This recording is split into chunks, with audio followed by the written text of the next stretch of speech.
China has been stealing Americans' data left, right, and center. The Biden administration is trying to stop that, but is your data safe?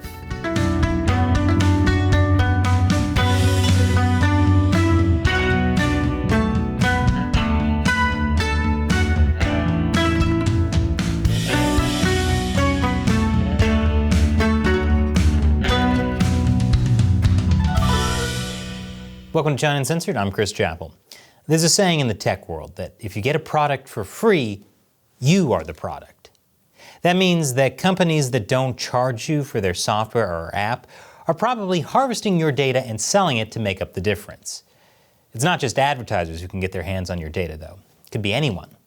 Even I could have your data. Mark Hofstetter of 1711 Northwest Bend Street. It could also be foreign countries. Countries like China that, shall we say, don't have your best interests at heart. The Chinese government is also making liberal use of hacking to steal our corporate and personal data, and they're using both military and non-state hackers to do it. We've all heard about Chinese cyber attacks, but what doesn't get enough attention is all the other ways China tries to steal personal data.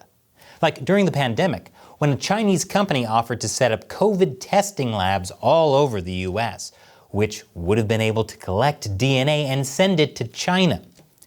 That's crazy. Mainly because why go through all that effort when you can get all the genetic data you need just by scraping the walls in a Motel 6? Well, the Biden administration wants to do something about this. President Biden signed an executive order last month on blocking foreign investment in sensitive American technology. Now, the order wasn't specifically about China, but like the giant panda in the room, most people assumed China was the reason. It'd be like passing a law that makes it a felony to steal cereal and saying it has nothing to do with the Trix rabbit. We know who this is really targeting. Silly rabbit tricks are for kids. Biden's order was directed at CFIUS, the Committee on Foreign Investment in the U.S. CFIUS is a U.S. government body that protects U.S. national security by reviewing and in rare cases stopping foreign investments in U.S. companies while ensuring that the U.S. economy remains open to most investments. CFIUS reviews often focus in an area of sensitive national security technology such as advanced computing, defense, or aerospace. So, if a Chinese company tried to buy an American defense contractor, like Lockheed Martin, for example, CFIUS would intervene. Yep, if China can't buy technology from the US, they're gonna just have to keep developing their own weapons the old-fashioned way, by stealing the technology from the US. Anyway, the order would also limit things like if a Chinese company tried to buy land near a military base, like what happened earlier this year. CFIUS has a pretty broad mandate. It's basically been told by Congress to protect national security. And that can lead to some unusual places, like how CFIUS forced a Chinese company to sell gay dating app Grindr because they thought Chinese authorities could use it to get sensitive information about Americans. Biden's new executive order gives CFIUS a list of specific areas to watch out for. One of which is to consider whether a pending deal involves the purchase of a business with access to American sensitive data, and whether a foreign company or government could exploit that information. Like what happened with Grindr. And if you hear business with access to American sensitive data and you're thinking TikTok, you're not alone. CFIUS is reportedly looking at TikTok for just that reason. And India banned TikTok nearly 2 years ago over security concerns. TikTok is owned by the Chinese company ByteDance, and it's now the world's most downloaded app. The world's most downloaded app. That's concerning, considering that Weather Puppy exists. It's an app that shows you the weather and pictures of puppies simultaneously. How has this not conquered the world? Speaking of things that want to conquer the world, the Chinese Communist Party. Like every big Chinese company, ByteDance has a Communist Party branch. They're also required by Chinese law to give the Chinese government any data they ask for. Leaked audio from TikTok meetings show that Americans' data has been repeatedly accessed from China. And its content moderation policies sound like they could have been lifted from Chinese state media. Moderators were told to remove references to Tiananmen Square. They were told to remove references to the Falun Gong religious group. They were told to remove references to Taiwanese independence. And these were all phrased in terms of sort of trying to reduce political arguments on the site. They weren't explicitly done in a way that would make Beijing happy. If you want to learn more about TikTok's shadiness, check out this video we did on it. I'll put a link in the description below. Now, it's not clear how this new order will affect TikTok. As I said, CFIUS has already been looking at TikTok. This order didn't give CFIUS any powers it didn't already have. It basically just told CFIUS more explicitly what to watch out for. This executive order did a few other things as well, which I'll talk about right after the break. Welcome back.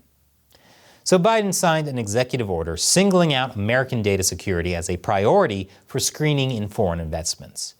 You wouldn't want your data falling into the wrong hands, would you, Mark Hofstetter of 1711 Northwest Penn Street? This executive order told CFIUS to consider whether any foreign investors have sought or have the ability to exploit such information to the detriment of national security. The executive order also highlighted the U.S. supply chain, technological leadership, cybersecurity, and patterns of investment that could threaten national security down the line. So that transmogrifier gun I made last year? A Chinese company can't buy that now because that's a prime example of American technological leadership. Stick to your drones and supersonic jets, you noobs. The executive order listed a number of areas it considered critical to American tech dominance, like AI and quantum computing. I'm sure it's no coincidence that these are all areas that are part of the Made in China 2025 drive China started 7 years ago. Made in China 2025 is about making China a leader in advanced tech, not just cheap knockoffs. Which is weird considering cheap knockoffs is their entire brand. This would be like if Arby's decided to be a leader in upscale healthy dining. The Biden administration is also reportedly considering another executive order on U.S. investments in China. Investments that would, for example, support industries China considers vital to Made in China 2025. Yes, Americans are still funding the country that wants to replace the U.S. I'm not sure if that's just stupidity and greed or if we really have a death wish. It's probably time the U.S. starts looking at China as the threat they are and not being a living "this is fine" meme. And now it's time for me to answer a question from a fan of the show who supports us on the crowdfunding website Patreon or our exclusive social media platform on Locals. Space A's asks on Locals. 2 questions, actually. In your opening montage, we see a man standing in front of a tank, no doubt at Tiananmen Square. Was this person ever identified? 2. You indicate that sometimes YouTube demonetizes your content. Does this occur when you indicate "we'll be back after the break" and there is no ad in between breaks? Also, if there is an ad, should we view the entire ad for you to get credit or just skip when permitted? Well, Space A's, the man you're talking about is known as Tank Man. This picture was taken on June 5th, the day after the Tiananmen Square massacre, as the tanks were leaving the square.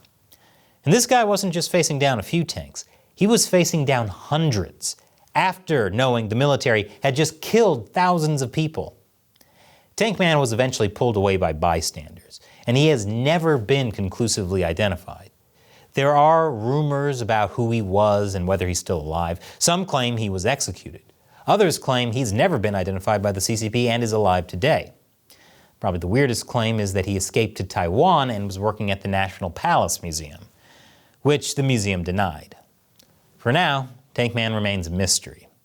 As for your second question, yes, if I say there's going to be a break and you don't see a commercial, that means the episode has been demonetized. Or it means you have an ad blocker, or YouTube Premium.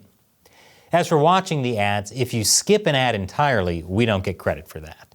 You have to watch the entire whole ad, or at least 30 seconds of a long ad for it to count. So, thanks for your question, Spaces, and thanks for supporting China Uncensored on Locals. Check out our Locals page for exclusive content and how to help support the show. Once again, I'm Chris Chappell. Thanks for watching China Uncensored.